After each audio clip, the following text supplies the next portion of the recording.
Not even the CEO can do it. Okay, let's find out.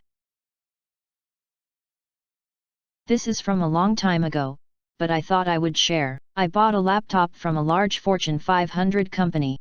We will call this company Bell Computers. After about 2 years the hinges on the laptop broke and it was almost, but not quite, out of warranty. I called the service center and they refused to replace it. I called, got the runaround, and each time they refused to fix it or even send me the part. Eventually I was speaking with a low-level customer service manager and I told them I would keep trying to escalate this until someone honored the warranty. Then he replied, you can escalate this all the way to the CEO, and he wouldn't even do it. Well, it was at that moment, it clicked. See, I used to work for Bell Computer Company. I didn't know the CEO, Mr. Bell, but while I was employed there, he would occasionally send mass emails out to the staff. The email was also a combination of initials and names, so it was easy to remember. Alright then, let's play. I hung up the phone and drafted an email to Mr. Bell, CEO of Bell Computers, just like the helpful customer service rep said I should do. I wrote in the email about being a former employee, how the runaround with customer service was awful, how I just wanted the part to fix my laptop. The next day I got a phone call from Mr. Bell's executive assistant. I spoke with her for about 15 minutes about everything that happened. She took my info and my computer service number and said she would forward it to the VP of customer service. I got an email the following day saying it part had shipped. Now to the comments. Consumerist.com, which is no longer in operation, used to advocate what they called an executive email carpet bomb. Basically, send out a polite complaint email to every company executive you can figure out an email address for. I think social media is probably more effective now, but a lot of people got good results. I had to do that a number of years ago with what I'd rather suspect was Bell Computers as well. I sent my laptop in for a warranty repair for a defective GPU. They shipped it back to the wrong address. Luckily, it still ended up at a family member's house somehow, and with the frame bent. Customer service told me it was out of warranty. Like hell it was. They broke it during a warranty repair. Managed to find the emails for their board of directors or something similar. Wrote a long and polite, but stern, letter about how my family had pretty much done business with them exclusively for their computing needs for years, and my laptop would be the last of our purchases from them. I also posted that letter publicly on social media. I think it's actually still on Pastebin somewhere. Fast forwarding through a little bit of back and forth, and after refusing to ship my laptop again since I was back in school and I needed it, and they had proven unable to ship to the correct state, they sent a repair tech to my dorm room to fix my laptop in front of me. That is still one of my favorite victories over customer service stories. It's not about what you know, it's who you know. This statement is so underrated. It's literally how just about everything runs in the world. Yep, it works. And it's not who you know. I had problems with bank overdraft fees. The local branch kept saying there was nothing they could do, which is BS. I went to their corporate officer webpage and sent an email to every VP I could find. Got a response in a matter of hours. I have to laugh because in banking VP is a very common title, like literally almost everyone at a bank corporate office is a VP of something. I imagine you drafted a lot of emails.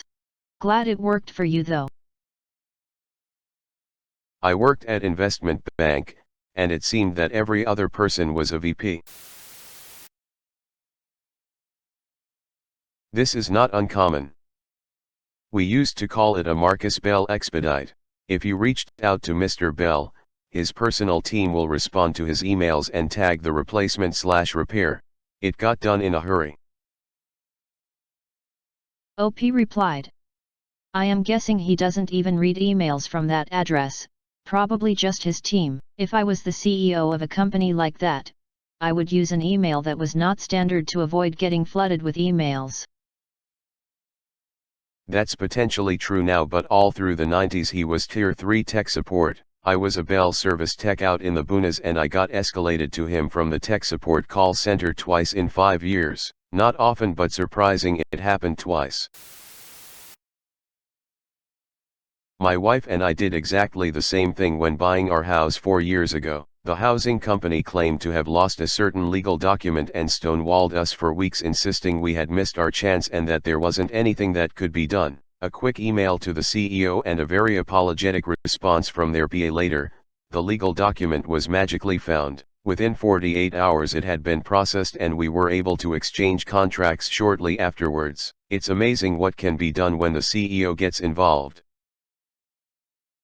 If anything like that happens again and the CEO trick doesn't work out, can't find their contact or something, get it in writing or record it on a phone, make sure you're in a one-party consent state, and send that to a lawyer. Then you have a recording of them admitting they ducked up in a way that costs you significant money, and all you have to do is pay the lawyer an hour's time to write a strongly worded letter explaining as much. Their legal department will see you have them by the balls and send a similarly strongly worded email to everyone involved with your situation that if they don't find the document, it's their jobs. What I don't get, you still had warranty, how can they just ignore that? You got the documents and all after all. OP replied. Their argument was the hinges were most likely from a drop or some type of misuse, because we all know hinges never wear out, so it would fall under the accident protection warranty, which I didn't have, since they refused it was a manufacturer defect. What my warranty covered, they denied the claim. Ugh, this reasoning sounds a lot like what I heard about a minor problem at my old laptop. Still BS, I'm glad that you got it though. I hate the runaround. TrackPhone was one of the worst at it. They screwed up and couldn't even fix it without me changing my number. Setting up my son's phone, they accidentally swapped our phone numbers, but in switching back they swapped our phone plans and he got the 20-something MB of data I saved up on top of his plan wasn't active yet. They said I had to change my number to get it switched back. Told them if they said I need to change my number one more time I'll go get a real phone plan. They said it again. Click, I went to boost. Lo and behold, I still have my phone number. JFC never ever get TrackPhone. OP replied. I think they passed a law where they can't legally hold your phone number anymore. About 6 years ago or so I bought an Immigrant Wear, owned by Bell, gaming laptop. Top of the line, all bells and whistles on it. 4 months in my possession, it would fail to boot due a beep error. The error was a no display issue, and sure enough not even the backlight would come on. Support said it needed to be RMA, and when I started the process, Bell said I was out of my warranty period. I bought it from a retail store, Better Buy, and according to Bell, since it had been in their stock for over a year, I was out of a warranty. I raised hell as far as I could go, even going to the Consumer Protection Office in my country, to no avail. I guess Bell paid their fine, because my case was dismissed shortly after. So, since then, I am avidly against Bell and Immigrant Wear products. Did they miss the part where warranty starts the day the customer, specifically not the retail store, receives the item? That's truly some ass backwards logic. According to them, no. They stated that the warranty started running once it left their warehouse, regardless of it going to stock a retail store, or sit on a shelf for all eternity. They explicitly told me I should go to Better Buy and work it out with them, as they had used up the warranty. You spoke to his executive assistant. Personal assistants take care of personal, non-business affairs. Executive assistants work for the company and take care of business affairs like what you are describing. I understand the confusion, but executive assistant jobs, especially to CEOs, are actually quite coveted and lucrative. OP replied. Thanks for the correction. I updated my post with that change. Thank you for being open to feedback. This reminds me of how I finally got a headlight for my Chevy pickup 2 winters ago. I hit a deer 6 weeks after buying my new truck, which isn't an uncommon thing in the rural Midwest. Apparently, GM plants were also in the middle of a lengthy strike regarding their contract, so things were slow coming out of the plants. I was understanding at first. All I needed was one left headlight. 4 weeks went by. I made a call to customer service, realized it was a call center that had nothing to do with GM, just a repository for complaints. After 6 weeks I resorted to what could only be described as harassment. I called the call center multiple times per day, to the point where I was put on a list where my call was no longer being answered. The frustrating part was that they couldn't even give me an estimated time of when to expect a headlight. So, I waited a few more weeks.